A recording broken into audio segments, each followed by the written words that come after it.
Greetings, Dumela, Sawubona, Sakpase, Namaste, Opshin, Dubra Ota, Assalamu alaikum, Hotep, Buenas noches, Bonsoir, and my new one, Idaro. All right, welcome everyone. Welcome to Learn to Grow You. Welcome to the Doria Laria Show, where I plant seeds to help you grow. I look forward to chatting with you again this evening. This is our third in the series of working with Sister Mia James, who's the author of Think, Learn, and Feel Rich. We have spent the last uh, let's say March 4th and then March 18th, and today is March 25th. And so we look forward to having this great conversation with her and getting the rest of our coins together. If you do not have your book, you can definitely check the feed and you'll get the code in order to access your book. But let us not waste any more time. And of course, this is a combination of my show, Doria Larry Show, as well as NCNW Flatbush with our Economics and Entrepreneurship Committee, of us trying to make sure that as Black women and women who take care of their families in its grand sense, nuclear, extended, how communal, that we make sure that we do it with some financial integrity. So let me bring on Sister Mia. Hello, everyone. Good evening, Doriel. Thanks for having me Welcome. again. Welcome, welcome. We're very excited to finish this up. We have got to get these coins together. I'm excited. I'm excited because as we wrap up Women's History Month, right? Because we are empowering women to be amazing with their finances and confident CFOs. But we are also right on the heels of Financial Literacy Month, which starts April 1st. So this work is going hand in hand. Thank you for teaching me that, because I am actually today in this minute years old of knowing I did not know April was Financial Literacy Month. I did not know that. Yeah, yeah. So you're ahead of the game. Flatbush NCNW, congratulations on being ahead of things. And I hope that you all have a great financial literacy month.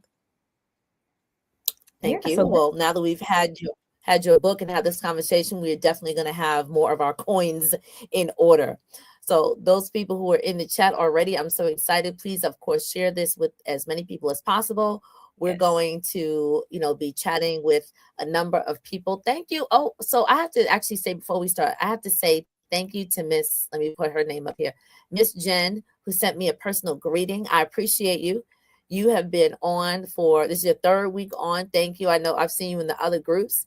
And so thank you so much for being such great support for Sister Mia. Excellent. Yes, we love Jen. I was just on the phone with Jen. That's my boo. Yes, and thank you for coming to Miss Olympia. So, Miss Dorielle, would you mind putting up the slides? We're gonna jump in because y'all know it is so hard for me to share all of this in 30 minutes or 25 minutes, really. I have so much to say. So, one of my favorite things that my business partner slash friend slash mentor always says is that knowledge plus action is power, not just knowledge is power. So this week, as we wrap up, I really want to implore you to activate your dollars, because we have to be intentional behind everything that we do. And I want to talk to you tonight about having an intentional wealth strategy for a work optional lifestyle. Now, you might be wondering, what is a work optional lifestyle? That means that you no longer have to, underline have to, exchange time for money. You can work if you want to, but you can choose not to work if you don't want to. So, how about that? That's what I want us to do. So, there's two parallel paths to wealth. Okay. Parallel, right? Meaning side by side, right? And they're both growing in an upward trajectory. The first path is protection. And this is where you want to safeguard against the inevitable. Now, we all have, homeowners insurance or renters insurance. We all have car insurance. Some of us have cell phone insurance. But a lot of us don't have insurance on our income in case, God forbid, we become disabled. Or we don't have insurance on our investments in case the market drops, which it will, and it has, right? Or if we have some type of catastrophic health event like cancer or heart attack or a stroke. Those things can take some of us off guard, and all the hard work that we did on path 2, which is wealth accumulation and building the wealth. One catastrophic event can knock us out, and sometimes it can lead to bankruptcy. Sometimes we may not have time to recover. Like if you have a market loss very close to retirement and it significantly impacts the wealth that you built, that can mean you have to work longer. So most of us focus on path 2, which is wealth accumulation, which you should, because like my focus is assets, right? And not that I don't have fun in life, because I'm actually flying home to California tomorrow. I'm going to Hawaii the week after that. I believe in fun, but at the same time, I'm also like, how do I build my assets and my wealth? And then how do I protect my assets? So those are the two parallel paths, because I know we focus a lot on path 2, but we never think about path. A lot of times we may not consider path 1. So when we think about activating these frameworks, the foundation of anything that you do is protection, right? And you may be saying, well, I don't have a whole lot to protect. Well, honestly, you do. And one thing my other mentor taught me is that a lot of times women don't consider all of their like retirement accounts, their bank accounts and things of that nature as wealth. They don't consider that when they're like, oh, I don't have any money. But like, if you look in your retirement accounts, you have a couple $100,000, or if you look at maybe some insurance policies you have that have cash value, those actually count as assets. So in the book, actually, I have it with me today. Actually, let me tell you what chapter it is. It is actually chapter 3. If you haven't had a chance to do so, I highly recommend you do chapter 3 on your next date with your dollars.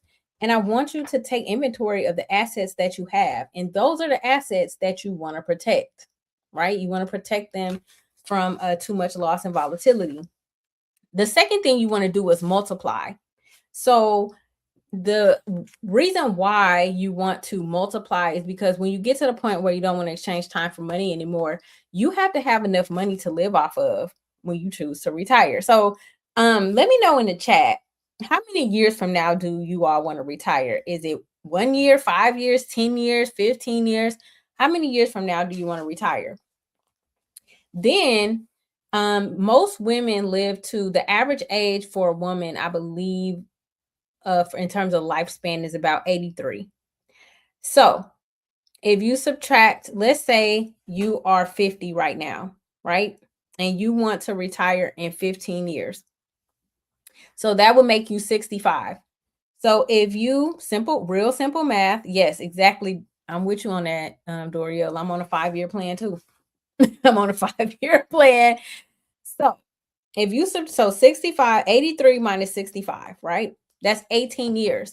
That means that if you stop working and stop exchanging time for money, you got to have enough money saved that you can live 18 years. Hopefully, y'all picking up what I'm putting down. So that means you got to preserve. You got to have money. So, of course, you can have certain engines where you have money coming in guaranteed, which is something that I help my clients with. I help my clients in retirement create guaranteed lifetime income. And you might be like, how can you do that? You can schedule a consultation. I'll tell you how you can do that. But you can create your own guaranteed lifetime income and have an account that you manage that will never lose money. The third thing you want to do is preserve, right? And this is like the roof of your house, right? So if you think of protection, your insurance, your benefits, that's your foundation. Multiplying your wealth is the structure, and preservation is the roof. And that's where estate planning comes into place. And if you want to learn more about estate planning, that's in chapter 10 of the book. So just to kind of recap everything we've gone over for the last 3 weeks, the first step is to protect your base by maximizing your benefits. So we're going to talk about what that means. So for those of us, now I had a job, I would say I started working at 16, and then 16, 26, 36. I worked for 24 years. I had a job for 24 years. Okay. And then I was like, I can't do this no more. So, and how I looked at it is like, what do you have versus what do you own? So, you know, some people come to me and they're like, oh, well, I have insurance through work. I have these benefits through work. But one thing I want you to do, and it has some more questions for you on chapter 8. And I'm giving y'all the chapter just so you kind of know where this is coming from and you can go back and reference it. You want to find out if your employer benefits are portable. What does that mean? If you leave that job, now I've left multiple jobs, okay? So I can't even tell you how many insurance policies I've had to shred, okay? A lot of times when you leave your job, you cannot take those life insurance benefits with you. You can't take the disability with you. You can't take you can often take your retirement, but in you know, the other type of benefits that you have. So let's say you started working at 25, you finished working at 65, right? That's 40 years. And now you want a life insurance policy at you know, $150,000. Well, you're not 25 anymore. If you had gotten that policy when you were 25, it will be a lot more affordable than when you get it at try to get it at 65 for the same amount. So you have to ask yourself, of the things that you're paying for, especially through an employer, do you actually own those things? Are those actually benefits that you can take with you when you're no longer working there? And so I work with my clients to ensure that the coverage that they have is actually theirs and is going to benefit their heirs later on. So if you're looking to build a legacy, one of the fastest and easiest ways to have a high rate of return is through life insurance to pass it on to the next generation.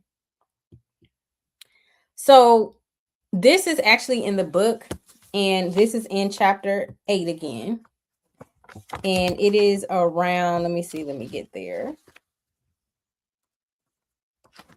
So I hope you all have a copy of the book, and congratulations to those of you who do and who are reading it and using it.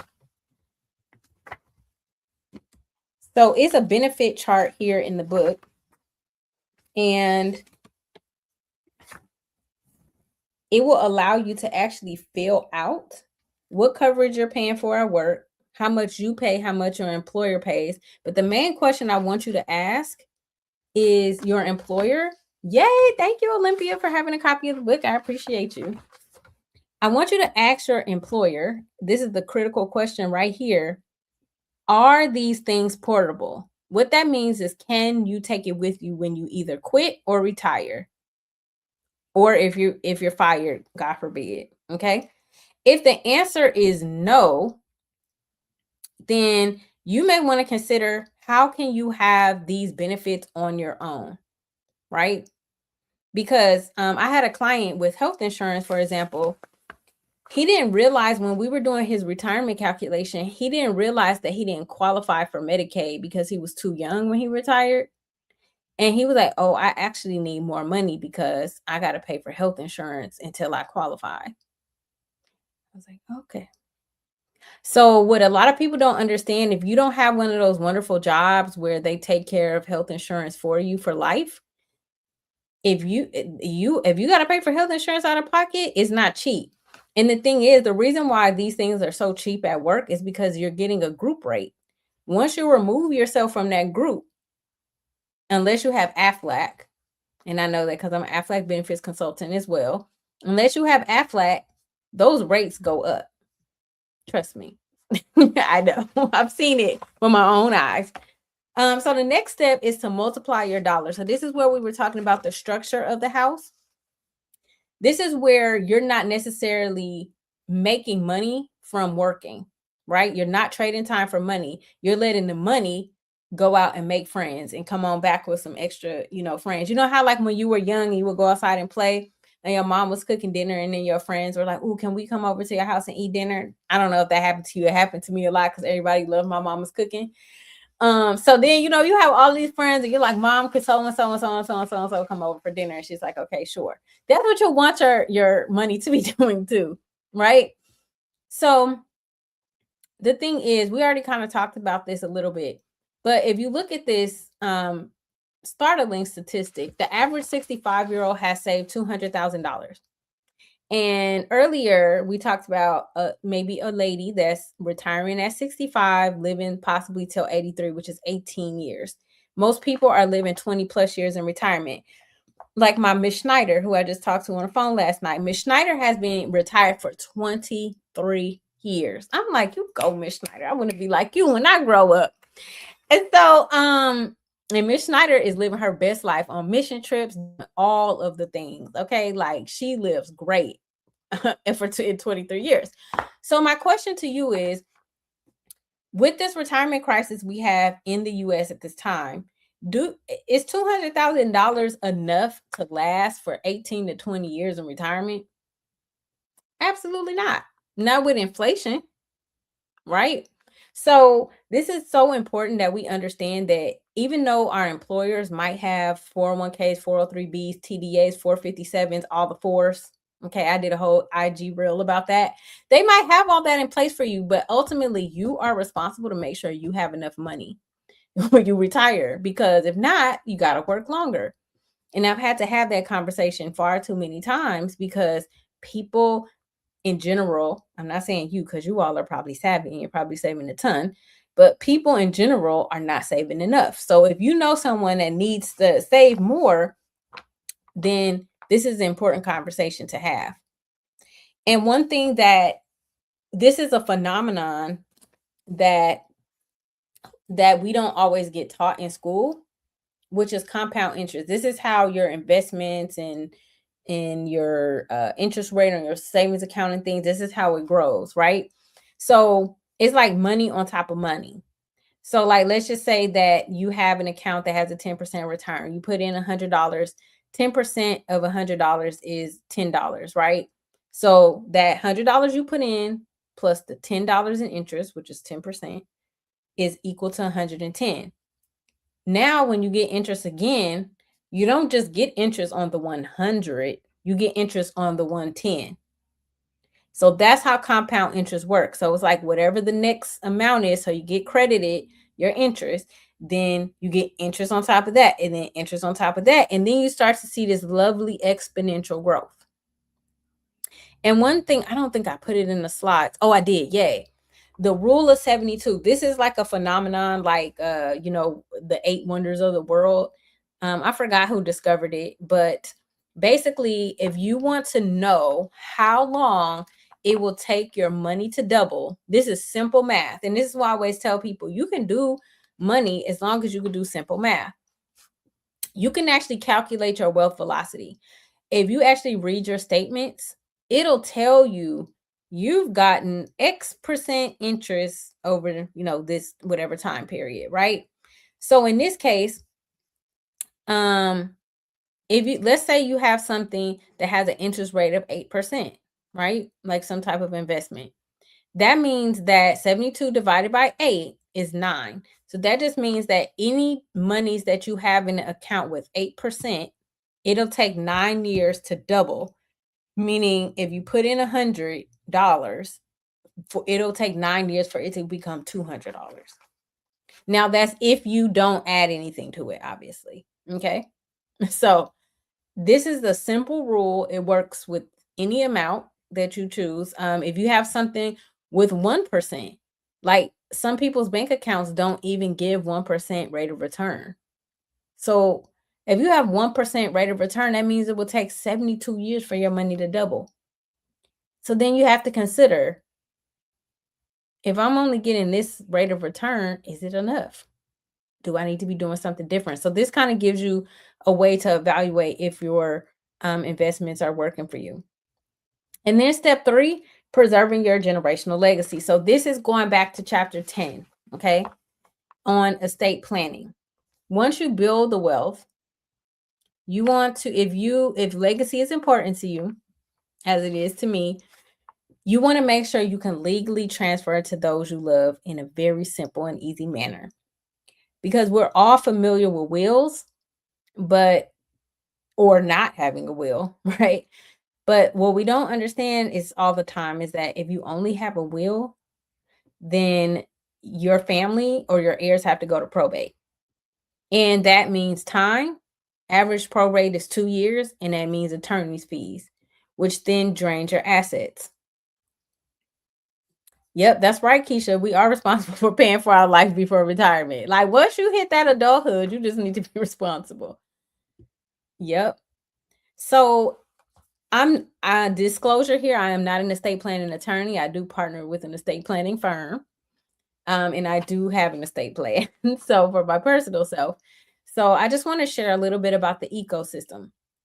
So we just talked about wills, right? A will is basically your wishes, right? If you want to keep it simple, how you want your assets distributed. And as it says here, it's subject to probate. A trust bypasses probate. That means that your family doesn't have to go through probate. Now, there are rare occasions when it can be contested, but I mean, that's very extreme. Okay. But all you like in my trust, it says, I had my trust before I was married. It says, I, Mia Bradford, upon my death, this is what I wish to happen. I have an executor, right? This is the person who I've deemed responsible to make sure everything happens that I've requested to happen. And then I have a power of attorney, a financial power of attorney who's my prayer partner. She's a financial planner. And I have a health proxy, so somebody who can make decisions on my behalf if I'm incapacitated, because these things can happen. This is super, super important. Oh, thank you so much, Doriel. Luca Pacchiolis. And then Keisha asks, when should a person get in the state? So if you have any assets that don't have beneficiaries, or you have multiple children,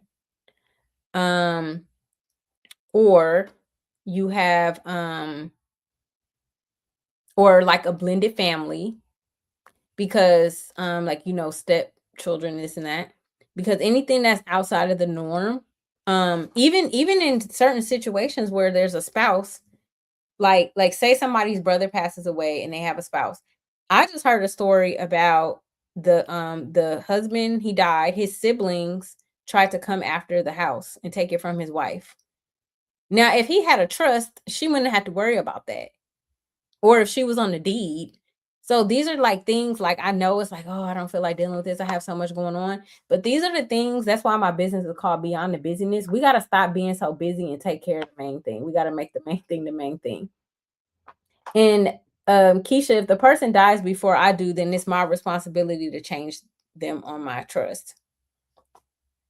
So that's why, like, I do planning meetings every year. Like I have a financial planner, even though I'm a financial professional myself. I have accountability, right? Because I don't want, you sometimes you're too close to a situation. So it's better to have, extra eyes. And I will challenge them sometime. I'm like, no, I don't want this, because I know enough, but I still want to have accountability and structure there. The other thing is important too, to have your ancillary documents, especially if you have children that are going off to college, because technically they're adults. And if let's say, God forbid, like I know a lot of parents are getting ancillary documents for their 18, 19, 20-year-olds, because if something happens to them and they go into the hospital and you need to be able to make decisions on their behalf, you got to start signing papers and this and that, because they're adults at that point. Even I had a friend, she was getting her son life insurance, and she couldn't access, once he hit 18, she no longer had access to his medical records. He had to go in to the portal and get them and send them to me. So these are things that we have to start thinking about. Even though our children may be adults in age, they may not necessarily be adult, in maturity level. So that's why guardianship papers are so important. And then I kind of already talked about this. What happens with only having a will, what happens, that's okay, Jen. What happens with a trust, you can bypass the probate, immediate transfer. You have a lot more control with the trust. So let me wrap up. Oh my gosh, I'm like always, you guys, I am so sorry. I just have a lot to say about these topics. This also answers your question too, Keisha. I've been told by an attorney that, if you have 150K plus in assets, that especially those that don't have a beneficiary, you may want to have a trust. Yes, all of this is in the book. This is all directly from the book. So this, but it's not necessarily framed in this way. You know, it's a little more detailed. This is a nice summary of everything. So this is the intentional wealth blueprint: protect, multiply, preserve. If I can sum up, when I say think, learn, and feel rich, thinking is the mindset. If we think like wealthy people, we act like wealthy people, right? We learn the techniques that wealthy people do and put into place. And then we begin to feel and embody wealth. And wealth is obviously not just money. Okay. You know, wealth is your relationships, your health, all of that. But this is from the wealth standpoint of how you become intentional about building and protecting your wealth. And even if you have $50, you know, that is something that somebody else may not have. So always never despise small beginnings. Welcome, Kathleen. So just to kind of wrap up, here's your life work, not homework, life work for the week. Audit your workplace benefits. That's chapter 8, I believe. Calculate your retirement gap. And the retirement is on chapter 9. Okay. And then if you would like to work, this is not the right QR code. I'll show you on the next slide. But if you would like to get a complimentary will and trust consultation, you can use this. Where is it? Here. This QR code here, and you can set that up, and I can get you in touch with an estate planning attorney. Or if you need any life insurance, guaranteed lifetime income, or tax-free retirement planning, you can also schedule a complimentary consultation. So this is my contact information here. And you can get a copy of the book through thinklearnandfeelrich.com. Or Doriel has a special link actually. And let me see if I can get that for you. Let's see. Kathleen says everyone needs a medical power of attorney, so you have a spokesperson. Yep, I agree with that, Kathleen. Because if you're in a coma, you cannot speak for yourself. Like, that's one of the first things. Durable power, DPA is durable power of attorney, for anyone who is not familiar with that acronym.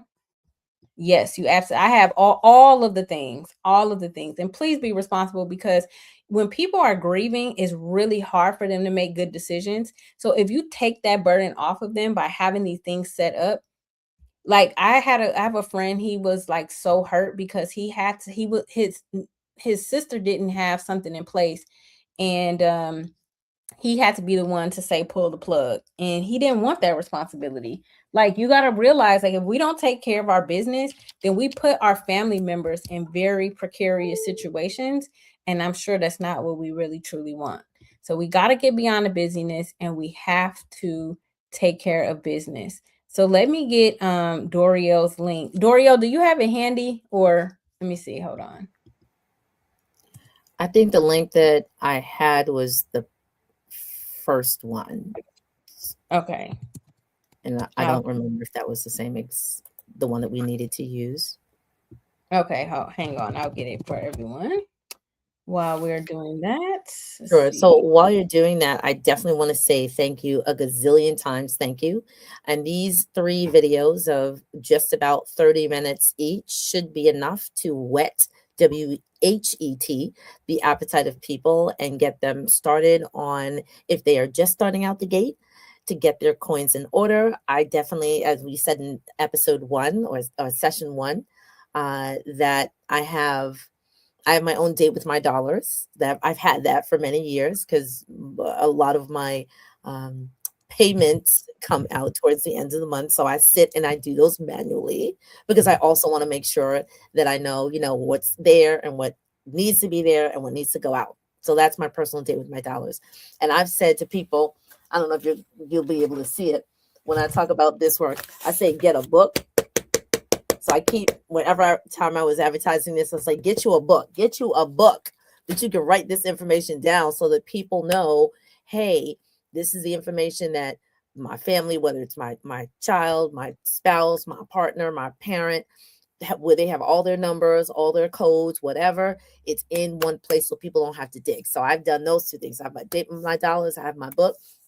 I've definitely been going through some of the acronyms and some of the QR codes within the book in order to open up the spreadsheet, because I want to be more financially astute. And I also want to talk to other people about the same information. So I've definitely been sharing this and having some really great conversations about this. So I'm going to go back on mute. I know you have to wrap up, and I'm going to post up some of these comments. Awesome. Thank you so much, Doriel, for this amazing opportunity to share with your community. I love talking about this. As you all can see, I have a lot to say because I'm so passionate about this generation doing things in a way that creates ease, wealth, and legacy for, this next generation. So I just want to leave this wealth maintenance routine with everyone. Making sure you have a weekly date with your dollars. And again, go in with compassion for yourself, never shame, right? I know I have so many people that say they feel shame or anxious or what have you. All you're doing is collecting information. That's how I want you to look at it. This is my starting point. I'm making some different decisions. I need to do something different. And you make that decision. And then have a quarterly review, right? Reward yourself. See how far you've come. Maybe you started saving, even if it's, like I said, don't despise small beginnings. If it's $25 a month, and then by the end of the quarter, you have 75, celebrate that. Now, I'm not saying touch the $75, but still celebrate that you got $75. Whatever it is. Right. You know what I mean? Like, maybe treat yourself to some Starbucks. But that's what I will say, is that everybody has a day one, even when it comes to finances, and we all were not taught. It's not like we all had, financial literacy 101 growing up. Some of us had to wing it and figure it out, but it's doable. It's just like with anything in life. When we had our bikes, we started with training wheels, then one training wheel, then no training wheels. That's how you got to treat your finances in some cases. And some of you might be thriving with your money, and now you want to up level. So it's just another learning curve that you have. So I just want to remind you that whatever we don't manage, we don't maintain. And so please make sure that you maintain the gift that God has given you. So thank you, Doriel. It's been fun. Thank you so much, Sister Mia. And these will, and let me just put this last thing up because I try to take notes. The 30-minute weekly date and the 90-day quarterly review. And there are a number of people who are online, if people are already familiar with, I'll just call them content creators. In my head, they are my sisters and brothers. So I follow a couple of people who kind of do this, like budget scheduling and using a particular planner or whatever it is. Even if you have the good old composition notebook or your little spiral notebook, just have this information written down somewhere. There are plenty of budget templates that are available online. If you just sort of Google them or, pull them up, however you search for them, and just download one, but stay consistent, right? Stay consistent on it. Who knows, in my little circles, I may be doing some of this because I know I need to hold myself accountable. And I also want to make, as we said, these conversations, just like we talk about who is at the Oscars, right? Or what are people going to be doing in the summer, going to cookouts and barbecues and tailgate parties or whatever, who's in the March Madness, right? Let's talk about money, because money it's not everything, but it manages most of the things that we have to do in life, which is live, eat, travel, take care of our families. So let's be as familiar with these terminologies so that we can build a better future. And that's what I wanted for people. That's what I wanted for people. So thank you so much once again. I appreciate you, all those people who are in this chat. And I do hope that even if you are in the replay, if you have not gotten your book, the link for my affiliate code is in the chat. And so you'll see it, so you can actually purchase it and support Sister Mia, support organizations that I support as well, because we're all literally trying to increase everyone's, as I said, aptitude and attitude towards the assets. I just made that up like that. So I like that. Peace and blessings to everyone here. Please share this. Come back and look at the information again. Take notes, ask questions. Even if you take notes in the chat, in the YouTube side, I know that Sister Mia will be popping back in. If there's any other questions, make sure you get a free consultation from her in order to move this forward. If you have any other questions or comments, please leave them. And if you want more information like this, you can, of course, let Sister Mia know, let myself know, because the organization that I'm collaborating with tonight, National Council of Negro Women, Flatbush Section, thumbs up. We look forward to making sure that our communities are healthier in mind, body, and spirit. And this is going to take care of at least the mind and the body.